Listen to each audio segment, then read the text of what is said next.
Do you know the disposal of old planes is a thriving multi-billion-dollar business?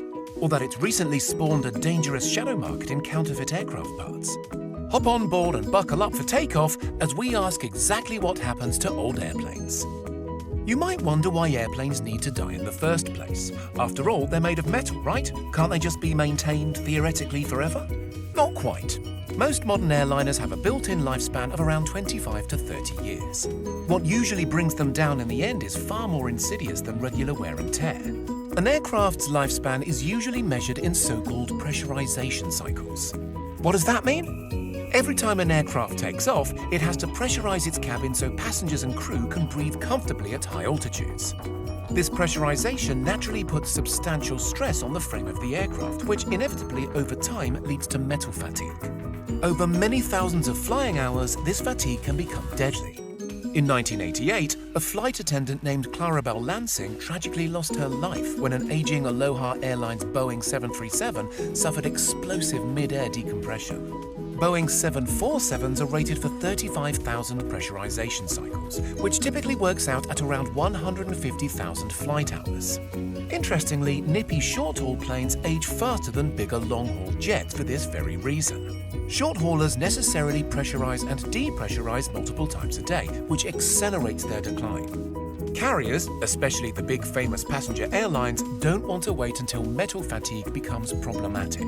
So halfway through a plane's rated lifespan, a thorough assessment is made as to whether it's worth more in parts than as a working airliner.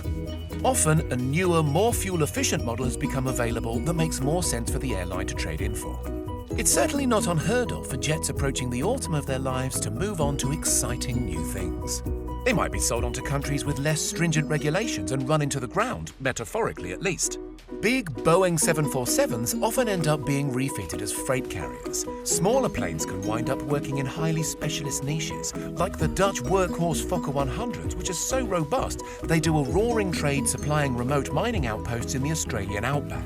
Some lucky planes end up as cherished museum pieces, like the few remaining Concords, or refitted into lavish sky palaces for the likes of hip-hop star Drake or shady oligarch Roman Abramovich, who jets around in a private pimped-out Boeing 767 named Bandit.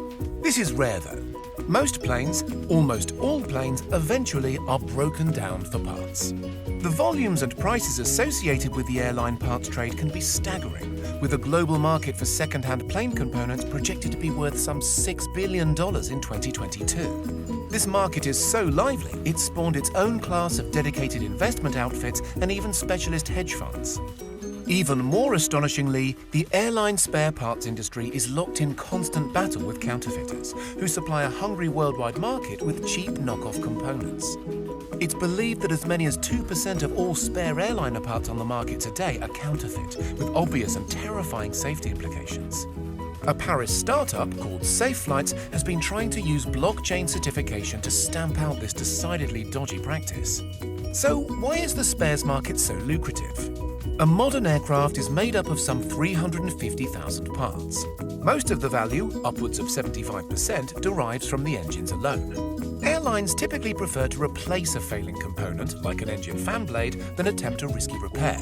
So defunct planes essentially become money-spinning organ banks for their airworthy brethren. There's serious cash to be made here. For instance, just the winglets on a retired Boeing 737 can fetch as much as $650,000 on the second-hand market. And with roughly 11,000 airline retirements scheduled to take place over the coming decade, you can start to see why dead planes are such big business. So where are these massive beasts stashed while they're broken down for parts? Storage airports, also known as graveyards, still more evocatively as boneyards, are essentially vast open-air parking lots for planes. The biggest are in the southwestern United States, where an arid local climate and bountiful cheap land helps stave off rusting and decay on these extremely valuable assets. The largest in the world, Davis-Monthan Air Force Base in Arizona, babysits some 4,000 military aircraft, among them F-16 fighter jets, combat helicopters, and colossal Lockheed C-5 Galaxy transport aircraft. As for civilian planes, Mojave Air and Spaceport is the proverbial daddy, with 1,000 or so dormant aircraft shimmering silently in the desert haze. On arrival at these facilities, planes are cleaned to remove any salt that could lead to corrosion. Fuel tanks are typically drained and flushed with lubricant, and the tyres dressed up in a thick film of specialist mylar to stave off deterioration in the merciless heat. When the last valuable component has been stripped out and sold to the highest bidder, whatever remains is sold on for scrap. The fuselage of a Boeing 747 is said to be worth about $43,000 scrap value, and the boneyards are incentivized to move quickly at this stage. This is because the moment an airliner is decommissioned, it's considered industrial waste and subject to local environmental statutes. This partly explains why European boneyards, like at Kemble in the UK or Tarbes in France, are so much smaller than their US counterparts. For one thing, Europe's climate is more unforgiving, as is its regulatory framework. Still, there are some more imaginative uses for old planes that entrepreneurial types come up with from time to time. For instance, a New York architecture studio called Low-Tech has proposed buying up 200 cheap Boeing 727 and 737 fuselages and turning them into a library in Mexico. That's not actually built yet, but plenty of airframes enjoy fulfilling second life. Take this upcycled 747 plonked at a parking lot beside Sweden's Arlanda airport. It's a smart hotel with 25 rooms and a plush honeymoon suite up in the cockpit. There's also a budget hostel, stashed backpacker style in the economy cabin. This kindergarten in Rustavi, Georgia was repurposed from a retired Yakovlev 42 aircraft. In Zurich, a Soviet-era Ilyushin IL-14 has been transformed into an upscale restaurant, while this decommissioned Douglas DC-3 in Taupo, New Zealand, serves as an outlet of fast food giant McDonald's. We're loving it. Internal plane components, such as drinks trolleys, have been upcycled by aspirational German design firm Skypack into snazzy closets. California-based Moto Art Studio remakes bigger aircraft components like engine housings or segments of fuselage into upscale office furniture, with a blue-chip client list including Microsoft and, aptly enough, Boeing. Perhaps the strangest second life for any recycled plane is this former Malaysia Airlines 747, which was deliberately sunk off the coast of Bahrain and transformed into an artificial reef and one-off scuba diving destination. Such imaginative reuse is to be encouraged, so long as it's done sensitively. The boneyards of the world are rapidly filling up with unwanted 747s, a trend set to accelerate with the ravages of the COVID-19 pandemic on the travel industry.